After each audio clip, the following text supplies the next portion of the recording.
Bienvenidos a una nueva webinar del grupo Iberley Colex. En esta ocasión tenemos el placer de contar con Murli Kesomal Cagnani, miembro de la Asociación Española de Asesores Fiscales desde 1988. Licenciado en Ciencias Económicas y Empresariales y funcionario en excedencia del Cuerpo Especial de Gestión de la Hacienda Pública, tiene una amplia experiencia en el mundo económico, fiscal y empresarial. A lo largo de su historia laboral ha realizado funciones de asesoría fiscal y de docencia y en la actualidad es auditor de cuentas. Su ponencia de hoy estará dedicada a exponernos las novedades relacionadas con las modificaciones fiscales para 2021 en los principales impuestos. Damos paso a Murli. Buenos días. En primer lugar, me gustaría agradecer al Grupo Iberley Colex la oportunidad de participar con todos ustedes en esta webinar. Y dicho esto, como yo creo que lo que a todos nos interesa es un poco entrar en materia, entramos en ella. Lo que voy a comentar a lo largo de esta ponencia son todas las modificaciones fiscales que entran en vigor en el año 2021 y que afectan a casi todos los impuestos que tenemos, digamos, realmente vigente hoy en día en nuestro país.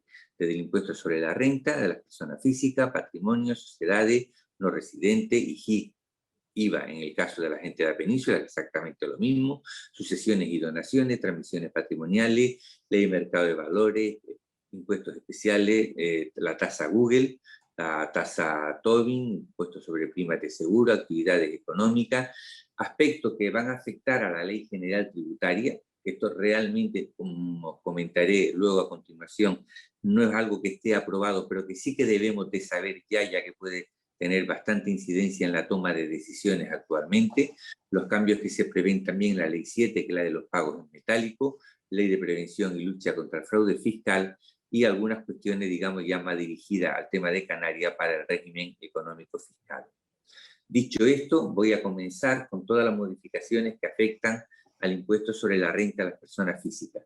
Para que todos puedan hacer un seguimiento, si alguien quiere profundizar algo más, tengo puesto incluso en qué ley y en qué artículo viene cada una de las cuestiones que voy a comentar, como van viendo en las distintas transparencias.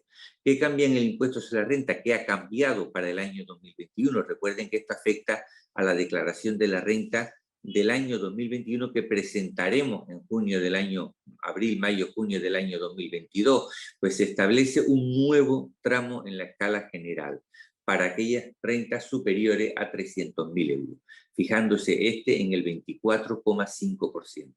Esto hace que el tipo máximo actual, que estaba a nivel estatal, estaba en el 22,5 y sube 2 puntos. En el caso que las distintas comunidades autónomas también lo eleven, pues podría llegar a duplicarse al 49%.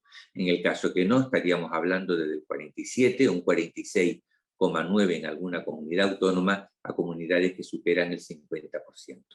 También se modifica la escala del ahorro, para que hasta ahora teníamos, como todos saben, tres, digamos, tramos hasta 6.000 euros, de 6.000 a 50.000 euros y por encima de 50.000 euros en el cual se aplicaba un tipo de gravamen del 23%.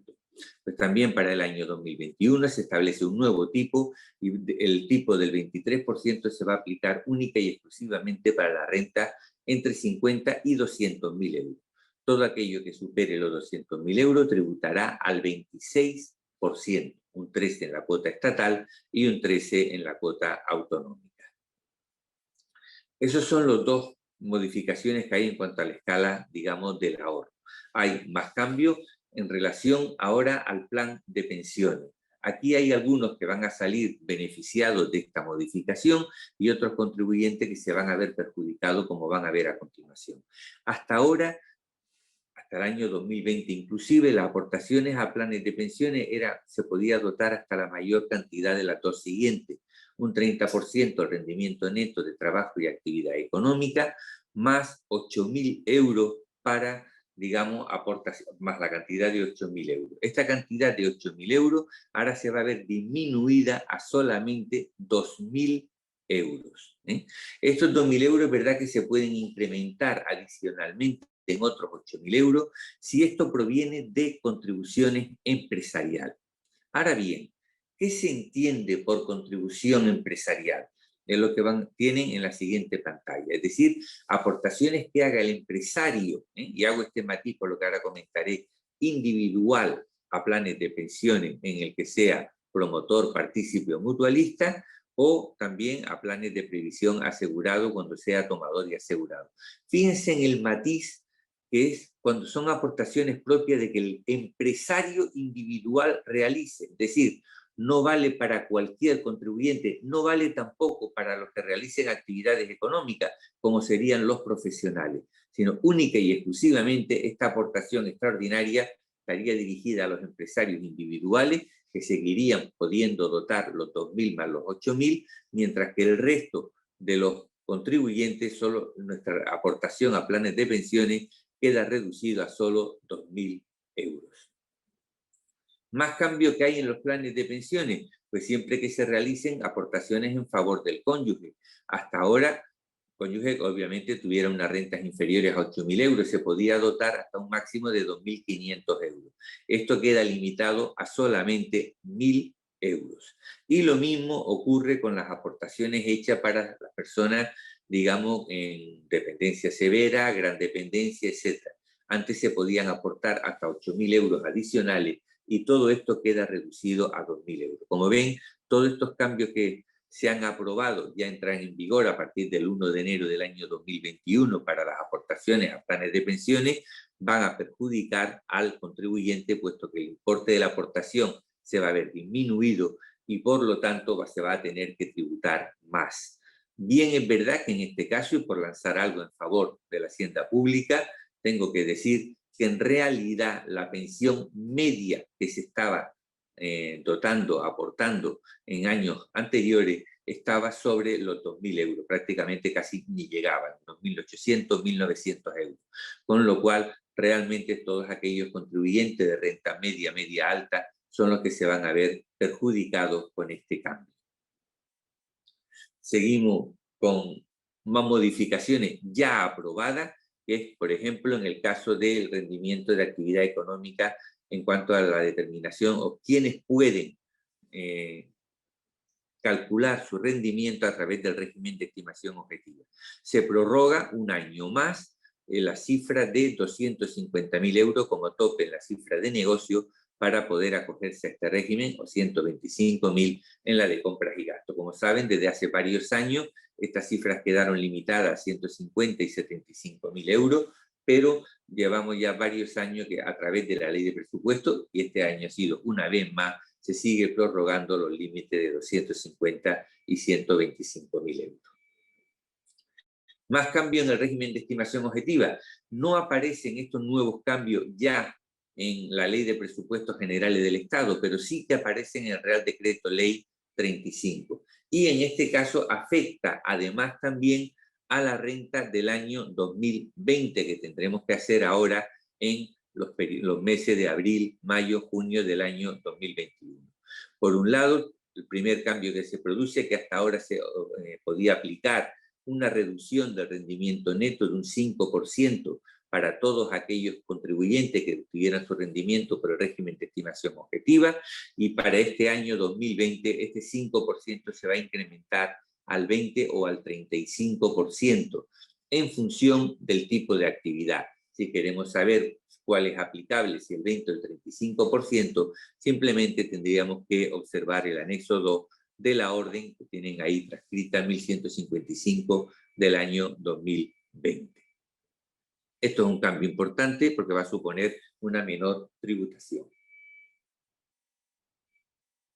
Otro cambio importante en el régimen de estimación objetiva que sí nos afecta para este primer año es qué ocurre con aquellos contribuyentes que hubiesen renunciado en el año 2020 al régimen de estimación objetiva, pues como el año 2020 fue un año totalmente atípico, no van a tener que estar 3 años en estimación directa para volver a tributar, para poder volver a calcular su rendimiento por estimación objetiva, sino que basta que en el primer trimestre, bien del 21, bien del 22, se revoque dicha decisión o bien simplemente presentando el pago fraccionado del primer trimestre en el régimen de estimación objetiva. Con lo cual, y en resumen, lo que se trata es que no va a ser necesario esperar a los 3 años.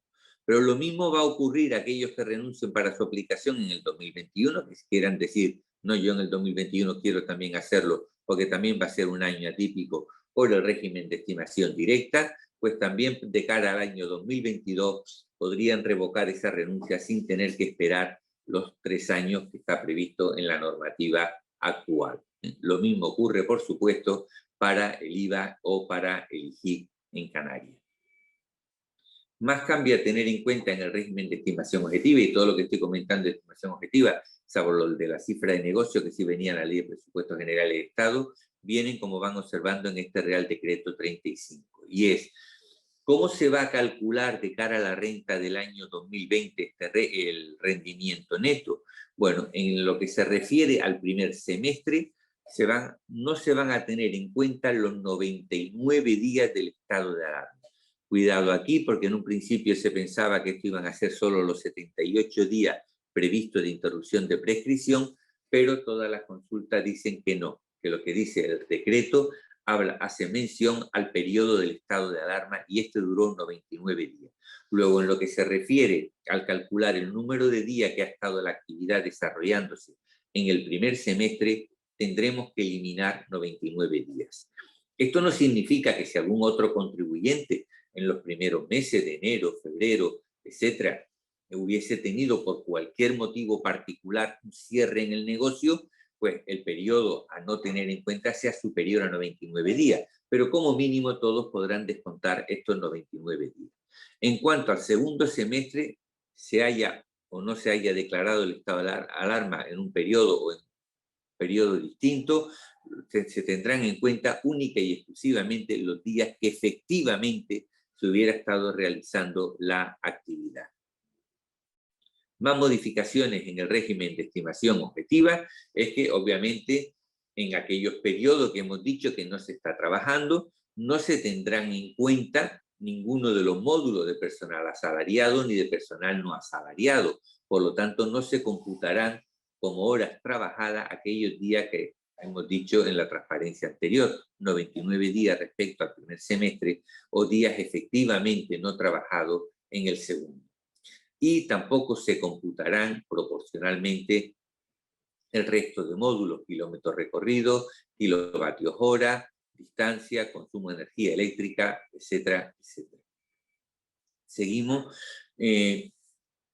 De cara a facilitar incluso, o digamos, más que facilitar, ayudar a la economía de los contribuyentes, se establece también que para el cálculo de la cantidad ingresada en el cuarto trimestre del año 2020, esto ya se habrá hecho, porque esta cuestión vencía en el mes de enero, no se tendrían en cuenta los días naturales donde la actividad económica hubiese estado suspendida, hubiese estado cerrada. Seguimos. El plazo de renuncia, ya lo he dicho, aunque el plazo oficial es desde el 24 de diciembre al 20, al 31 de enero del 21, lo vuelvo a recalcar. Lo que sí quiero es que sepan que siempre se puede renunciar, siempre se puede revocar con el pago fraccionado del primer trimestre. Es decir, alguien que dijera, es que se me pasó el plazo del 31 de enero, hoy ya estamos a día 8 de marzo. Bueno, pues cuando vaya a presentar el primer pago del mes de abril, podría, digamos, volver, como si me ampliaran el plazo en ese momento para poder volver a elegir el sistema que deseo.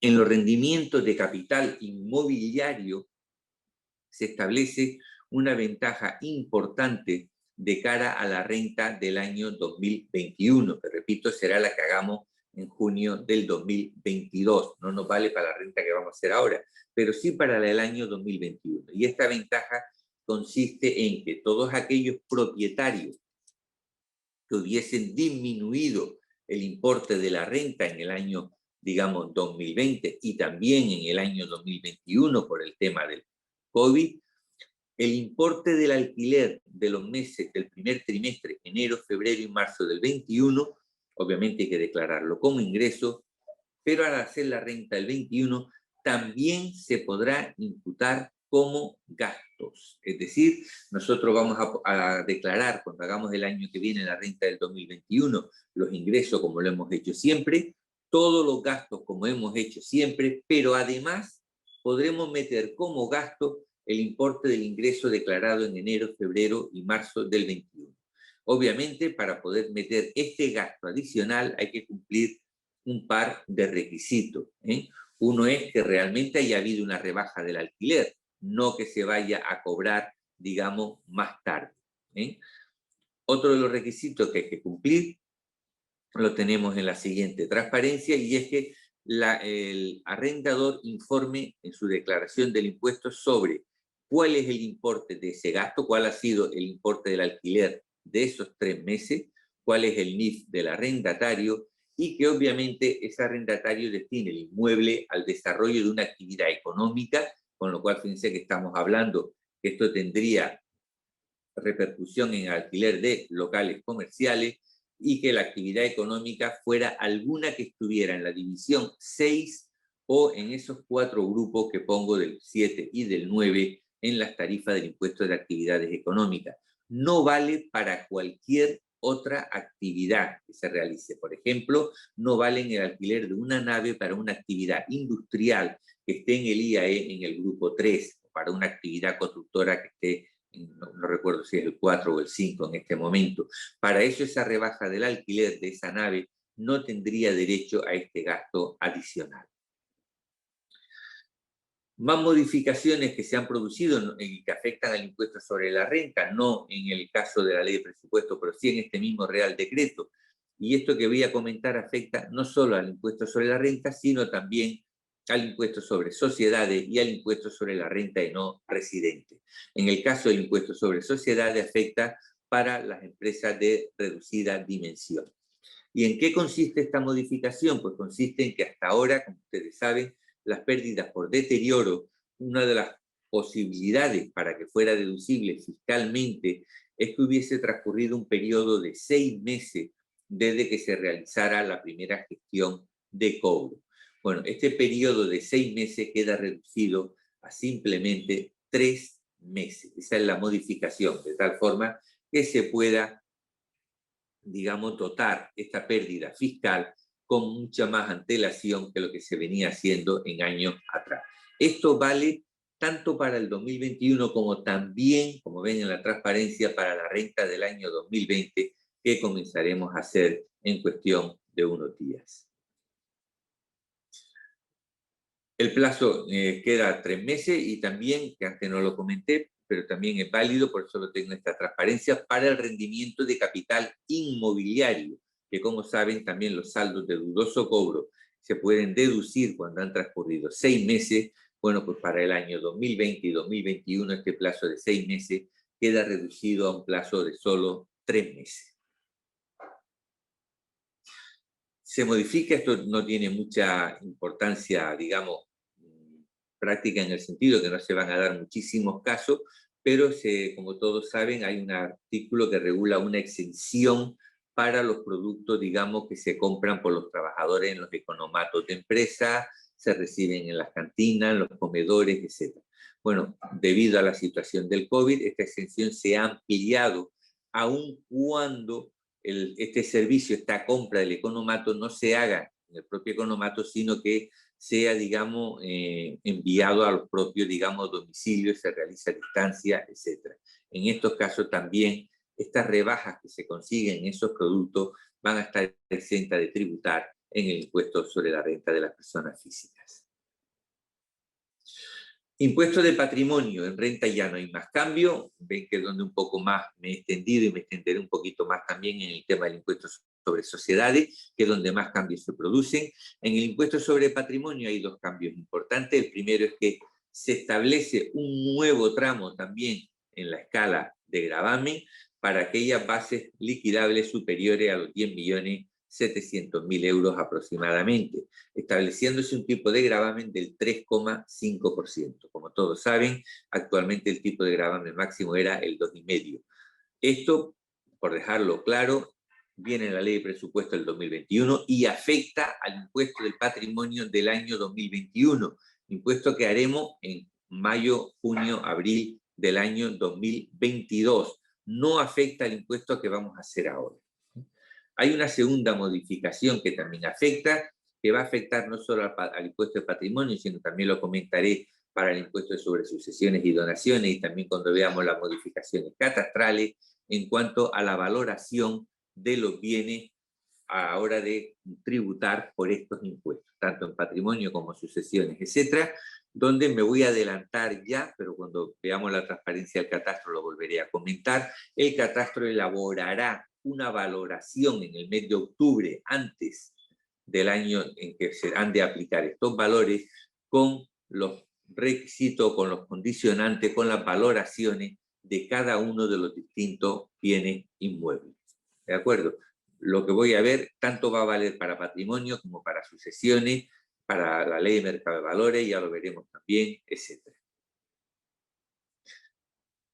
Cambios en el impuesto sobre sociedades. Uno de los cambios que más incidencia desde el punto de vista económico va a tener es que se limita al 95% la exención de dividendos y plusvalía existente actualmente para aquellos que cumplían los requisitos de que participaban en un 5% o más en una sociedad filial y habían mantenido o se comprometían a mantener esta participación durante al menos un año. Como ustedes saben, aquellos que cumplían estos requisitos, teniendo en cuenta también que el primero se podía sustituir si el costo de adquisición había sido superior a 20 millones de euros, en estos casos todos los dividendos o todas las plusvalías obtenidas en la venta de las acciones estaban exentas de tributar. Y esto ha sido así hasta diciembre del año 2020. A partir de enero del año 2021 va a seguir estando exento, pero única y exclusivamente que el 95%. Por el 5% restante se habrá de tributar. En el caso de grupos fiscales, como también han de tributar por el 5%, se hará mediante un ajuste extracontable, pero un 5% siempre tributará.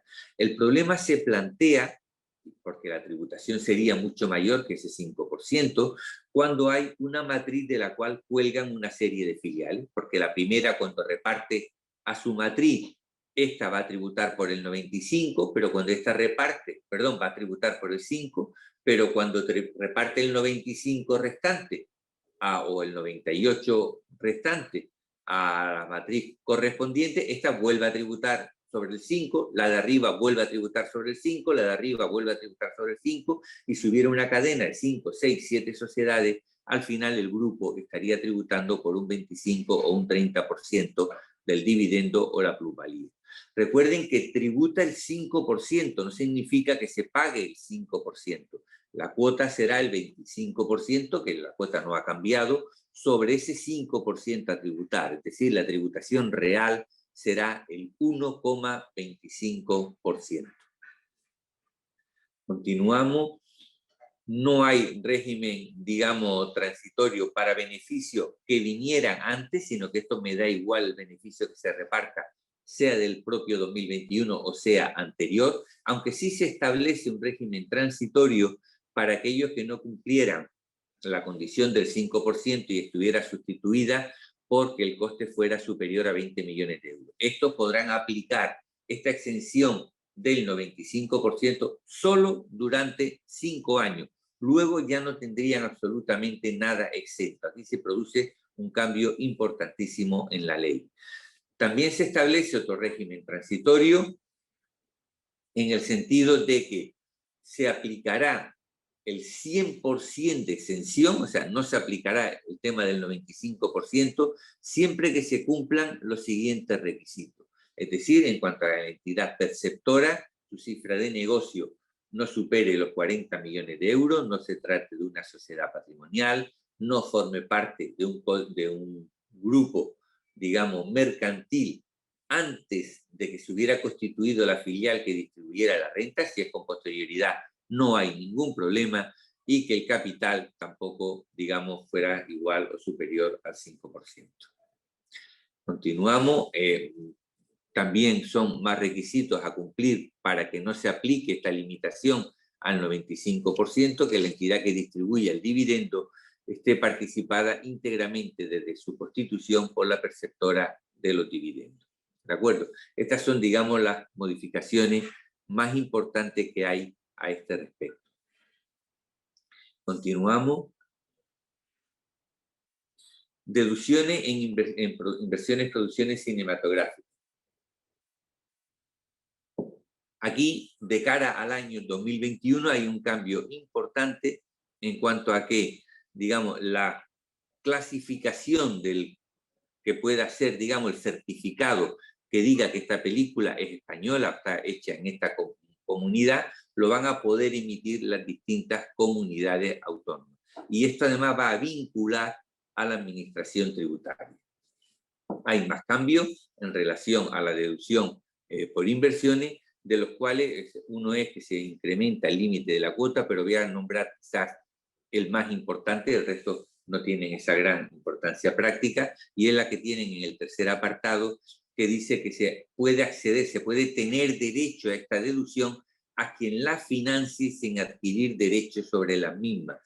¿Esto qué significa? Que no va a ser necesario establecer el sistema que ahora mismo estaba establecido, en el cual siempre se hacía esta financiación participando en una AIE, en una agrupación de interés económico. Esto ya no va a ser necesario a partir del año 2021 y se podrá financiar directamente a la productora y tener derecho a esta deducción.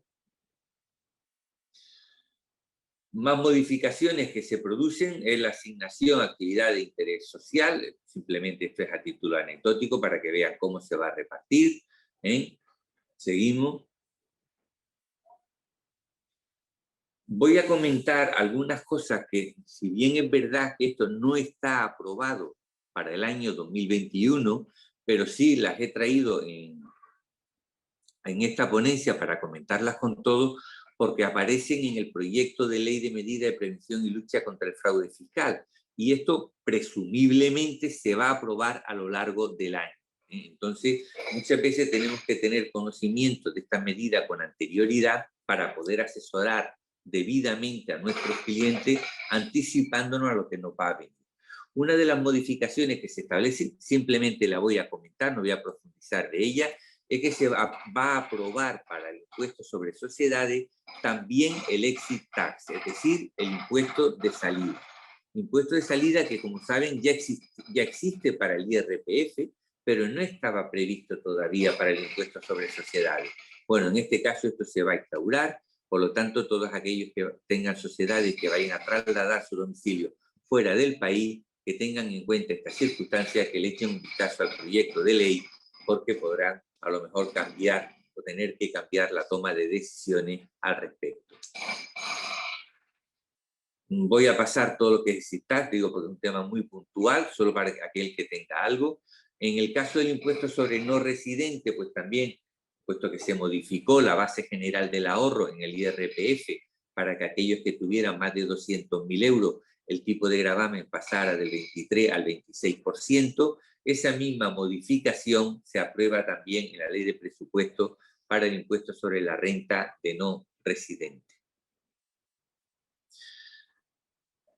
Más modificaciones en el impuesto sobre no residentes. También para este impuesto se va a establecer el exit tax, también un impuesto de salida. Alguien puede pensar cuando se dice, ¿qué sentido tiene un impuesto de salida para un no residente? Si es un no residente, es porque ya está fuera. Y efectivamente, en el caso de los no residentes, este exit tax se va a establecer para cuando quieran cesar la actividad que realiza en España o cuando vayan a trasladar elementos patrimoniales afectos a actividades económicas hacia el extranjero. No es que vayan a salir el no residente obviamente ya está fuera del país. Pero en estos casos concretos va a tener que tributar. La tributación va a ser parecida a la del impuesto sobre la renta de las personas físicas por las plusvalías tácitas, al igual que en el impuesto sobre sociedades. Repito, esto es un proyecto de ley. Parece ser que este proyecto de ley se aprobará antes del final de este año. Lo que no les puedo asegurar es si entrará en vigor ya en este mismo año o entrará en vigor con fecha 1 de enero del año 2022, pero tengámoslo en cuenta para la toma de decisiones en estos casos. En el impuesto general indirecto canario, en el IGIC, pero también se ha aprobado en el IVA, para facilitar, para ayudar desde el punto de vista económico a los pequeños empresarios, se ha establecido la posibilidad de aplazar el pago de la primera cuota de IGIC o la primera cuota de IVA. En el caso de Canarias, que tenemos también el arbitrio a la importación y de empresas exportadoras y de mercadería, a la producción y exportación de mercadería, también se establece la posibilidad de aplazar la cuota correspondiente al primer trimestre y se aplaza 6 meses hasta el 20 de octubre. Con lo cual es exactamente igual que lo que ya ocurrió en el año 2020. Y los requisitos son exactamente los mismos. Las deudas tributarias no pueden superar los 30.000 euros y el resto de requisitos que vamos a ver en la transparencia siguiente, pues exactamente igual. Aquí sí que hay una diferencia en el IGI, que esta no se da en el IVA, y en el IGI no se devengará interés en los 6 meses. En el IVA, como ustedes saben, no se devenga el IVA de los 3 primeros meses, pero sí de los 3 últimos. Siempre cabe la posibilidad de, yo presento en abril, solicito el aplazamiento y en el mes de julio hago frente al pago si tengo esa capacidad económica, con lo cual me ahorraría los intereses de los últimos 3 meses. La concesión de estos aplazamientos van a ser automáticas, no hace falta que tengamos resoluciones expresas de los mismos. Hay determinados pagos, en el caso también, aquí me refiero ya más básicamente en el tema del IGI, en cuanto, porque esto no está aprobado para el IVA, solamente afectaría a, digamos, a los contribuyentes aquí en Canarias, y es que las deudas que ya estuvieran aplazadas, deudas de fraccionamiento ya concedido, etcétera, se va a poder solicitar un aplazamiento adicional de 6 meses. Lo digo, pero esto, vuelvo a repetir, solo afecta a deudas correspondientes al gobierno de Canarias. Continuamos. Esto es lo mismo que acabo de decir, no va a afectar al resto de los contribuyentes. Y con esto exactamente igual. Un poco voy simplificando algunas cosas porque lo demás, digamos, no tiene esa gran importancia práctica.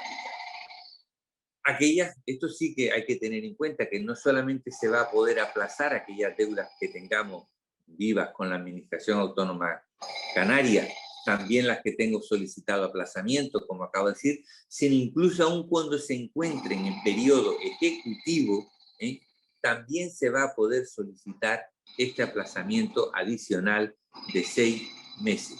Recuerden que sí que es importante que la cuantía total de la deuda nunca podría ser superior a 30.000 euros. Si fuera superior, ya tendríamos que establecer con las garantías correspondientes, salvo que hubiera habido una dispensa, cosa que no suele ser bastante normal.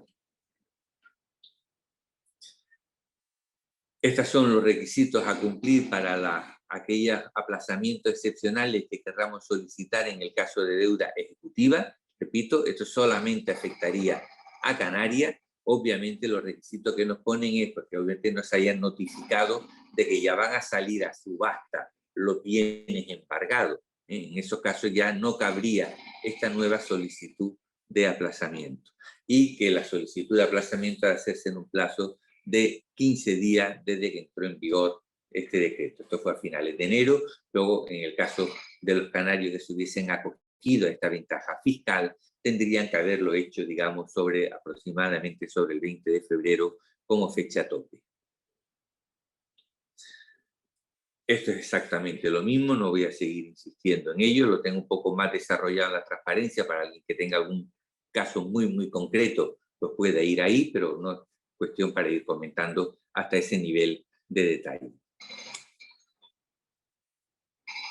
Impuestos sobre sucesiones y donaciones. Ya me adelanté antes cuando hablé de una de las modificaciones en el impuesto de patrimonio, no la que afectaba a la cuota, sino a cómo se valoraban esos bienes. Bueno, ¿cómo se van a valorar los bienes en el caso del impuesto de sucesiones y donaciones? Pues exactamente igual que en patrimonio, exactamente igual que veremos cuando hable de las modificaciones del catastro. Es decir, se va a considerar el valor de los bienes como su valor de mercado. Ahora, ¿cuál va a ser el valor de mercado? Pues cuando veamos las modificaciones en el catastro, ya se las comentaré, ya me adelanté antes, habrá un listado en el mes de octubre anterior a su entrada en vigor. Más cambio en el impuesto sobre sucesiones y donaciones. ¿Qué ocurre cuando no exista ese valor emitido, digamos, en esos listados, en esas aprobaciones que haga la Dirección General del Catastro? en ese caso se tomará la mayor de las dos siguientes valores, valor declarado por los interesados o valor de mercado, que ahí volveríamos a tener pues los mismos problemas que estamos teniendo hoy en día con las tasaciones que realizan algunas comunidades autónomas. Obviamente siempre tendríamos la posibilidad de recurrir en estos casos a la tasación pericial contradictoria, exactamente igual que ahora. Más cambio, en el caso de donaciones, esto ya existe, es decir, la acumulación de donaciones hay un plazo de 3 años, y en el caso de sucesiones que tengan lugar de manera sucesiva, y perdone que utilice el mismo calificativo, se acumularán para un plazo de 4 años. Esto, repito, no está nada aprobado, está todo en el proyecto de ley de medida de prevención contra el fraude fiscal, que vuelvo a repetir, presumiblemente se aprueba a lo largo del año. Impuesto de transmisiones patrimoniales y actos jurídicos documentados, no voy a comentar nada, es exactamente lo mismo, simplemente para que recuerden que he comentado respecto al impuesto de patrimonio, es lo mismo que acabo de comentar para el impuesto sobre sucesiones y donaciones. Es decir, la modificación va a estar relacionada con la forma de fijar el valor, ese valor de mercado en la transmisión de bienes. Que vuelvo a repetir, va a venir regulado en la modificación del catastro. Seguimos hacia adelante. En el caso, obviamente, que igual que en sucesiones no tengamos ese valor de catastro, entonces pues sería valor que declaren los interesados, precio pactado, que lo normal es que sea el mismo que el valor declarado por los interesados, o valor de mercado con las mismas disquisiciones que comenté para el impuesto sobre sucesiones y donaciones. Más modificaciones en el impuesto sobre transmisiones patrimoniales que se prevén en este proyecto de ley. Bueno, se va a modificar la forma de determinar la base imponible en los casos de transmisiones de concesiones administrativas, en las transmisiones de crédito, en la modalidad de operaciones societarias y en actos jurídicos documentados en los documentos notariales. Y se van a modificar porque casi todo aquello que tengan que ver, como están viendo, es con inmueble o inmueble en construcción, se va a intentar asimilar lo más posible a la norma que se establezca en el catastro. Eso es exactamente lo mismo. Bueno, perdón, era lo mismo, pero esto es una cosa nueva.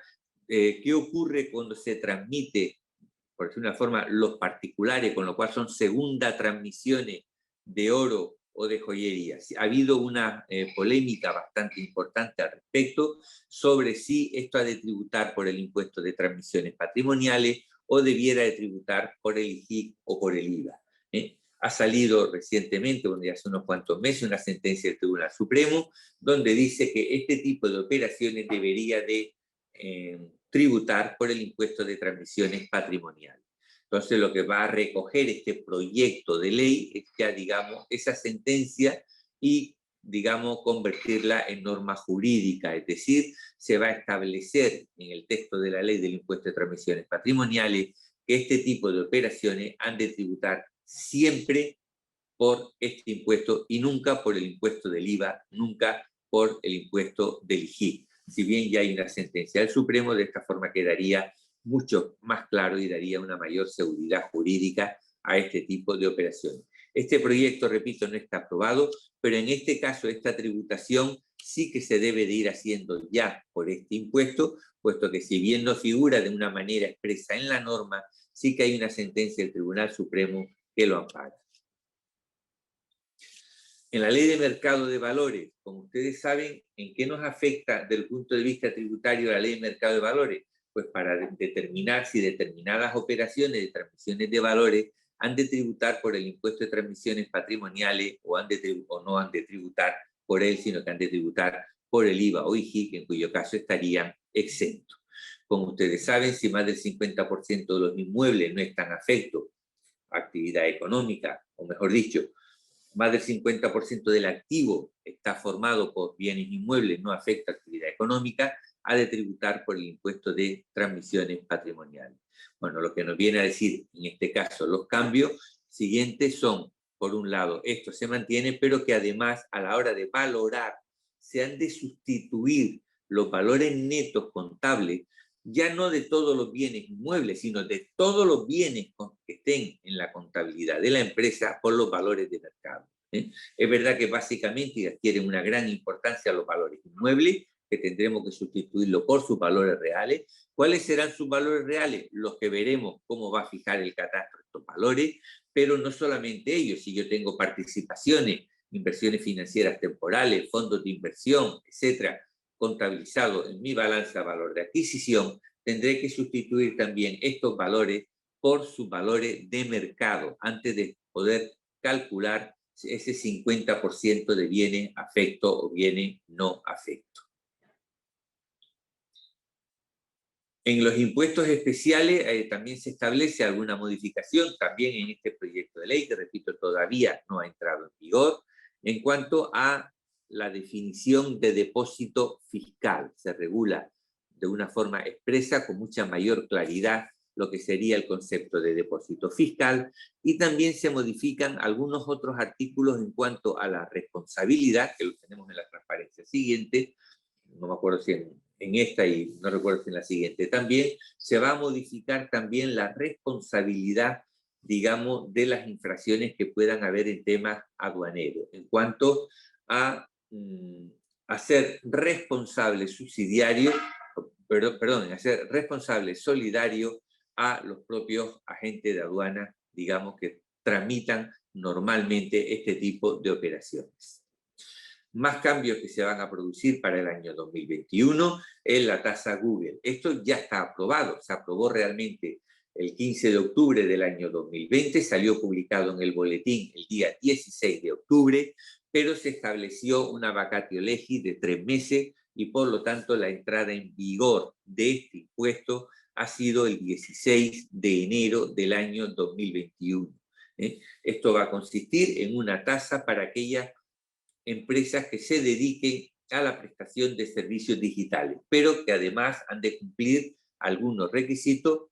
El requisito principal es que han de tener una facturación a nivel mundial superior a 750 millones, de los que al menos 3 millones han de ser generados en España. ¿Cómo sabemos si ese servicio digital se ha prestado o no se ha prestado en España? En función de la dirección IP, es decir, de la dirección, digamos, electrónica. Si esta está establecida en España, se va a entender celebrada esa operación en este país. ¿En cuánto consiste esta tasa Google? En un 3% sobre los ingresos brutos, es decir, se pagará el 3%. Y el devengo se produce en cada momento de la recepción de este servicio. Es verdad que han habido problemas informáticos en la agencia tributaria, por lo cual se ha pospuesto el plazo de ingreso por las empresas, digamos, por los sujetos pasivos del impuesto, no por el contribuyente que ha de pagar. Si yo ahora solicito un servicio, imagínense, a Google, yo tengo que pagarle automáticamente el 3%.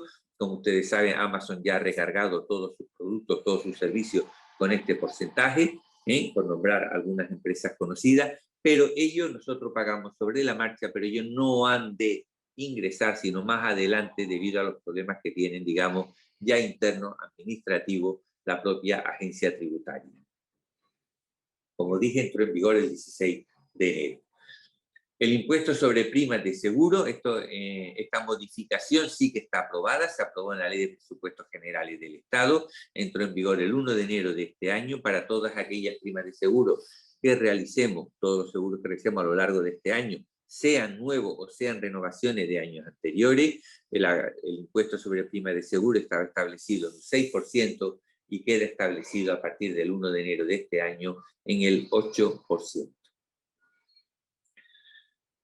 Igual que se creó la tasa Google, se crea también la tasa Tobin, el impuesto sobre transacciones financieras, donde se va a gravar las adquisiciones de acciones, digamos, de empresas que coticen. Estas empresas que coticen, no todas van a estar, digamos, a ser grabadas por ellas, y va a ocurrir lo mismo que antes comenté con la tasa Google. Nosotros pagamos cuando adquirimos las acciones esta tasa, no cuando vendemos, sino en el momento de la adquisición, se paga, digamos, esta tasa, y luego, pues, el agente, digamos, de bolsa, la empresa intermediaria que interviene en la operación, será la responsable de ingresar esa tasa. Con la tasa Tobin ha ocurrido igual que la tasa Google. Fue publicada la aprobación de esta ley en el boletín del 16 de octubre, pero también se estableció una vacatio legis de 3 meses, con lo cual entra en vigor el 16 de enero. Todas las sociedades que cotizan van a tener en las adquisiciones de esas acciones que soportar esas operaciones de compra la tasa Tobin. No, solo aquellas que tengan una capitalización bursátil superior a 1.000 millones de euros en el 31 de diciembre, digamos, del año anterior a su entrada en vigor. No recuerdo si son 15 o son 17 las empresas cotizadas en las que se da esta situación, es decir, a partir del 16 de enero del año 2021, fecha en que entró en vigor este nuevo impuesto, todas las adquisiciones de acciones de esas 15 o 17 empresas son las únicas que tendrán que tributar por este impuesto. El resto, no. También se excluye de este tributo las OPV, las operaciones intragrupo, las operaciones FEAC, etc. Y el tipo de gravamen está establecido en un 2 por 1000, es decir, en el 0,2%. Al igual que con la tasa Google, han habido determinados problemas por los cuales nosotros sí satisfacemos los contribuyentes finales sobre la marcha este impuesto, este 0,2%, pero esa empresa que interviene, hace de mediadora en las operaciones dentro de la bolsa, ingresará más adelante estos importes a la agencia tributaria. Continuamos. En el impuesto sobre actividades económicas, también aquí se producen algunos cambios. Cambios, repito, que en este caso, como ven en la transparencia, aparecen en el proyecto de ley de medida, con lo cual todavía no está aprobado, presumiblemente se aprobará. La primera modificación en la que tienen en este momento en la transparencia es que se aclara cómo se determina esa cifra de negocio del 1.000.000 de euros en el caso de las sociedades, que es la que hace frontera para tener o no tener que tributar por este impuesto, para tener cuota más que tributar por este impuesto. Entonces se dice que hace de determinar el 1.000.000 de euros es por el conjunto de todas las actividades económicas, no de cada empresa por sí sola, sino del grupo de sociedades, teniendo en cuenta estas como están definidos en el artículo 42 del Código de Comercio. Pero en el impuesto de actividad económica no solo se prevé esta modificación, se prevén más modificaciones en el sentido de que se crean, lo verán en la transparencia siguiente, nuevos epígrafes de este impuesto. En concreto, para comerciar energía eléctrica, cosa bastante, digamos, de moda últimamente en nuestro país, para comercialización de gas, que curiosamente no tenía ninguna expresamente para ella, sino que estaba incluida dentro de otros epígrafes, para el comercio mixto, integrado en grandes superficies, pero siempre y cuando ésta sea superior a los 2.500 metros, se establece un epígrafe adicional, y otro epígrafe nuevo que también se establece es para los puntos de recarga de vehículos eléctricos. Todos somos conscientes de que cada vez más es mayor la oferta de este tipo de vehículos. Unas modificaciones importantes que se establecen en este proyecto de ley de medidas contra el fraude hacen referencia a modificaciones en la Ley General Tributaria. Y digo que es importante desde el punto de vista práctico, porque aunque no esté aprobado todavía, como ya dije, se prevé que va a aprobar, hay determinados casos que nos interesa tener conocimiento para poder tener un ahorro fiscal. El primero de ellos es que hasta ahora, cuando nosotros realizábamos un ingreso de manera extemporánea y sin requerimiento previo, teníamos un recargo del 5% si lo hacíamos en un periodo tardío máximo de 3 meses, un 10% si estaba en 6, un 15% del mes 7 al mes 12 y un 20% más intereses de demora a partir del año. Bueno, esto en este proyecto de ley va a cambiar y se establece que si alguien ingresa algo fuera de plazo, el recargo es un 1% fijo más un 1% adicional por cada mes completo de retraso. Es decir, si yo me retraso una semana y hago una declaración complementaria fuera de plazo, ya no voy a tener un recargo del 5%, sino el recargo va a ser solo del 1%. ¿Por qué digo que esto es importante saberlo ahora? Y bueno, igual si me hubiera retrasado 3 meses y 7 días, pues ahora mismo pagaría un recargo del 10, cuando esto se apruebe pagaré el 1 fijo más 1% por cada mes completo de retraso. Si he tenido 3 meses y 7 días, 3 más. Es decir, en vez del 10 pagaría solo el 4%. ¿Por qué es importante? Porque si ahora hacemos algo fuera de plazo, cuando nos venga el recargo, si nosotros recurrimos ese recargo, mientras este no adquiera firmeza, mientras no se haya resuelto la resolución, si en ese interín se aprobara este proyecto de ley, no sería de aplicación este recargo más ventajoso. Por lo tanto, otra cosa que tengamos un recargo de 4 euros, que no merece la pena, pero el recargo importante sí que merece la pena recurrirlo a sabienda de que lo tenemos perdido, pero es simplemente para ganar tiempo, a ver si se aprueba este proyecto de ley y por lo tanto la cuantía del recargo se vería disminuida. No solamente se va a modificar ese aspecto, sino otro aspecto más también, y es que no se va a exigir siquiera recargo alguno, o sea, ni siquiera ese 1%, en un caso muy concreto, que es cuando, por ejemplo, nosotros hemos tenido una inspección, nos levantan un acta y se ve que no han regularizado por un hecho imponible que normalmente se repite pues, en todos los años. Entonces es muy común que el actuario nos diga, mira, yo te levanto el acta por esto, pero tú presentas declaraciones complementarias regularizando con ese hecho imponible en el mismo sentido que lo hemos hecho en el acta de los años no prescritos. Hasta ahora eso lo hacíamos, se consideraban presentados fuera de plazo y por lo tanto teníamos los recargos correspondientes.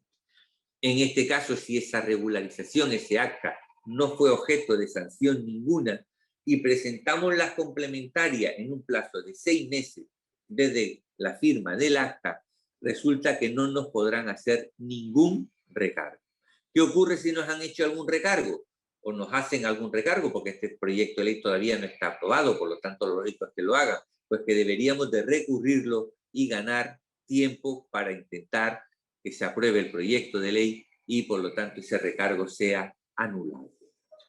Más modificaciones al respecto en las actas. En las actas con acuerdo, actualmente el recargo es del 50%, cuando se apruebe este proyecto de ley se elevará al 65%. Y el pronto pago de la sanción, que actualmente está en el 25%, también se elevará al 40%.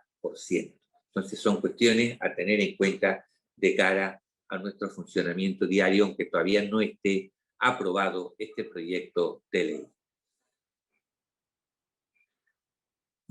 Más modificaciones que se prevén en relación con la inspección es la eliminación del acta de disconformidad. Como ustedes saben, siempre, no del acta, perdón, del informe ampliatorio que normalmente acompaña al acta de disconformidad. Siempre que firmamos un acta de disconformidad, el actuario tiene que elaborar un informe que solemos denominar ampliatorio, que va unido a ese acta. Bueno, antiguamente esto tenía bastante sentido porque las actas eran muy reducidas y se ampliaba todos los conceptos regularizados en ese informe. Hoy en día, el acta de disconformidad y el informe ampliatorio prácticamente son idénticos. No tiene ningún sentido este informe y por ello se elimina. Se deja la puerta abierta a que en determinados casos concretos se pueda acompañar ese acta de este informe ampliatorio, pero se elimina su obligatoriedad. No tiene sentido ya este informe y por lo tanto ya no será obligatorio a raíz de que se apruebe obviamente este proyecto de ley. Más modificaciones que se prevén en este proyecto de ley en cuanto a la lista de deudores tributarios.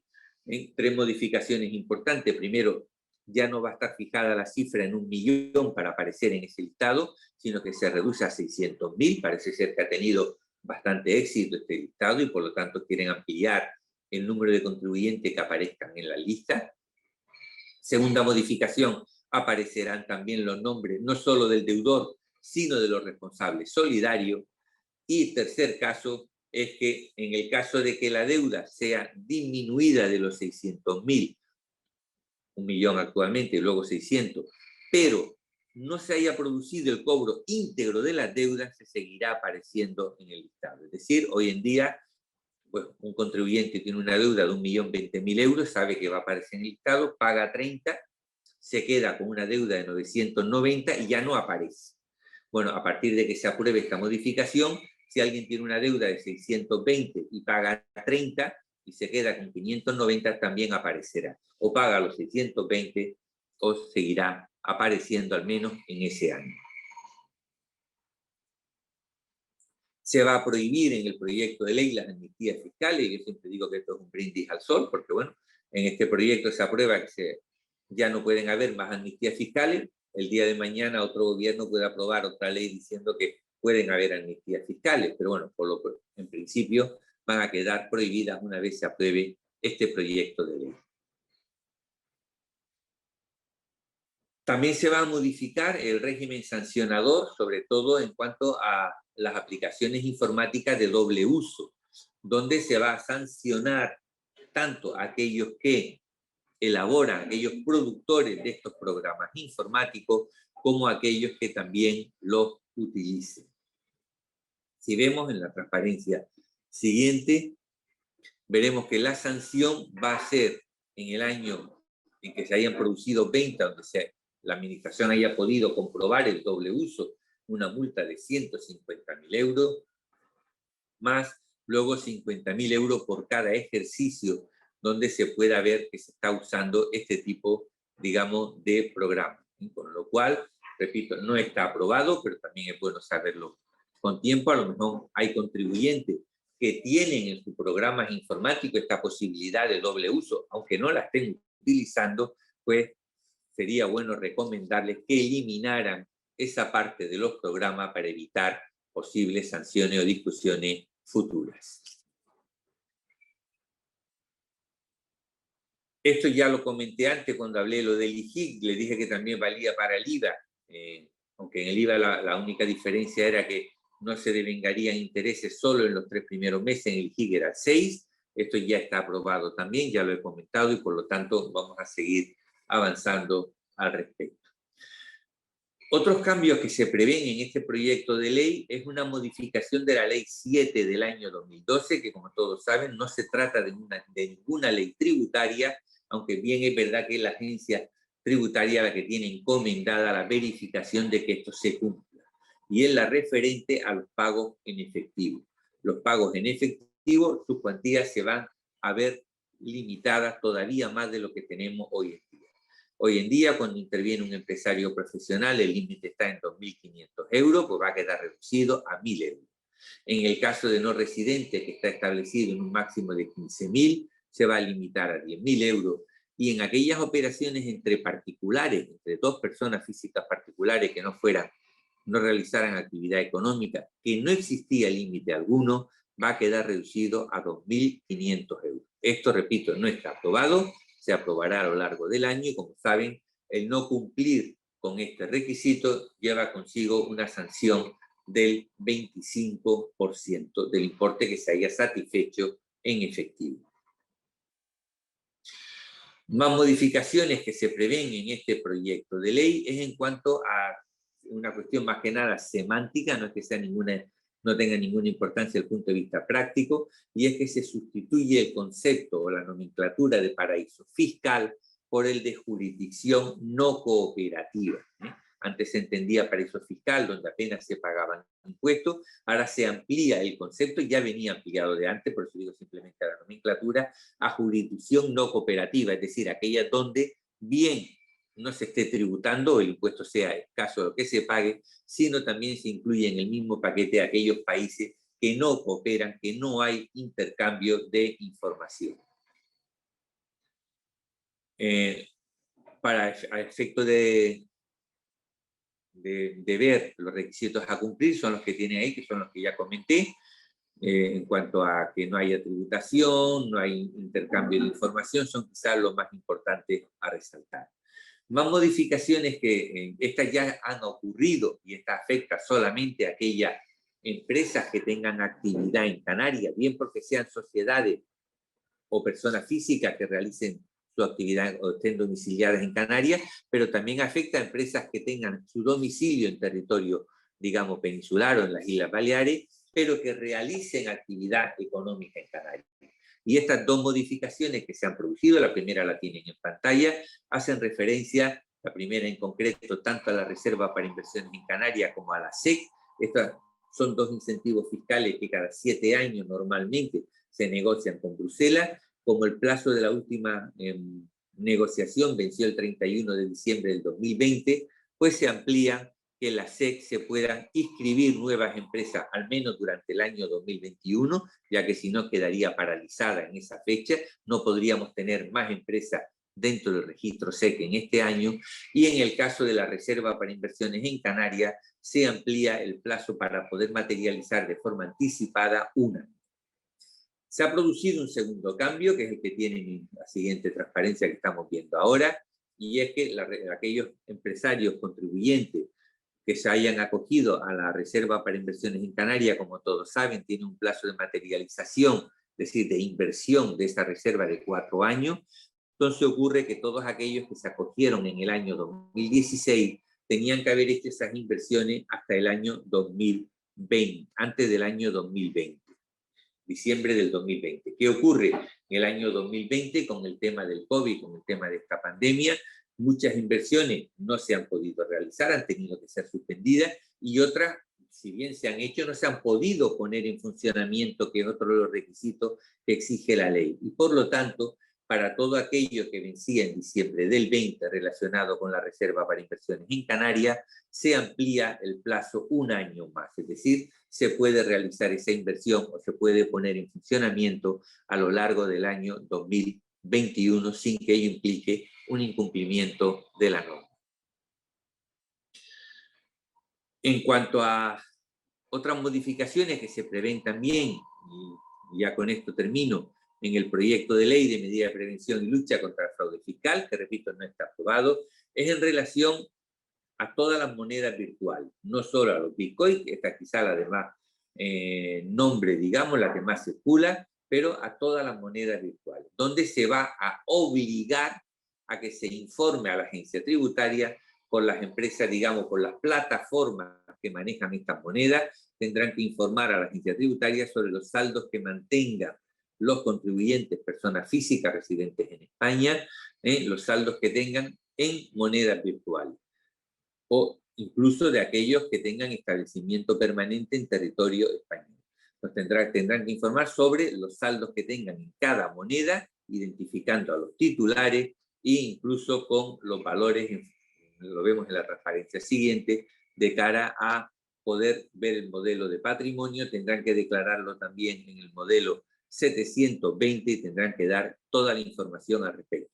Recuerden que ya hoy en día quien tuviera esa moneda tenía la obligación no de tributar en el modelo 720, que ahora también la va a tener, pero sí de declararla en el impuesto sobre patrimonio y declarar su ganancia o pérdida patrimonial en el caso de transmisión de esta.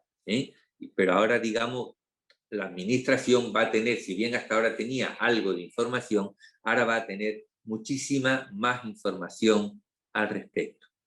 Con esto, si no me equivoco, yo creo que ya no me queda nada más. Entonces, todo lo mismo lo que les acabo de comentar, y por lo tanto, simplemente pues darle la... Bueno, sí me quedaba una cosa, efectivamente, lo del catastro, que lo he nombrado varias veces, lo nombré en el impuesto de patrimonio primero, luego en el impuesto sobre sucesiones y donaciones, y lo llegué a nombrar también en el impuesto de transmisiones patrimoniales y actos jurídicos documentados. E incluso también se podría utilizar para la ley de mercado de valores que antes nombré. ¿Qué modificación va a haber en cuanto a la valoración? El valor de mercado, el valor de referencia, digamos que la asunción de esa responsabilidad, por llamarlo de alguna manera, la va a asumir la Dirección General del Catastro, que es la que va a fijar de manera objetiva el valor de mercado. ¿Cómo va a fijar el valor de mercado? Pues basándose en la información que los notarios, los fedatarios públicos, de todas las transacciones inmobiliarias que hagan, tendrán que pasar, ya la pasan, la información al catastro, y en base a esa información ellos elaborarán el listado correspondiente. Como ven en la transparencia siguiente, antes del 30 de octubre del año anterior a que esto entre en vigor, o sea, en principio si esto entrara en vigor el 1 de enero del 22, tendrían que publicarlo antes del 30 de octubre del año 2021, se fijará por el catastro, digamos, un informe del mercado inmobiliario, es decir, donde se pondrá un módulo, los valores, para determinar ese valor de mercado de cada uno de los bienes inmuebles.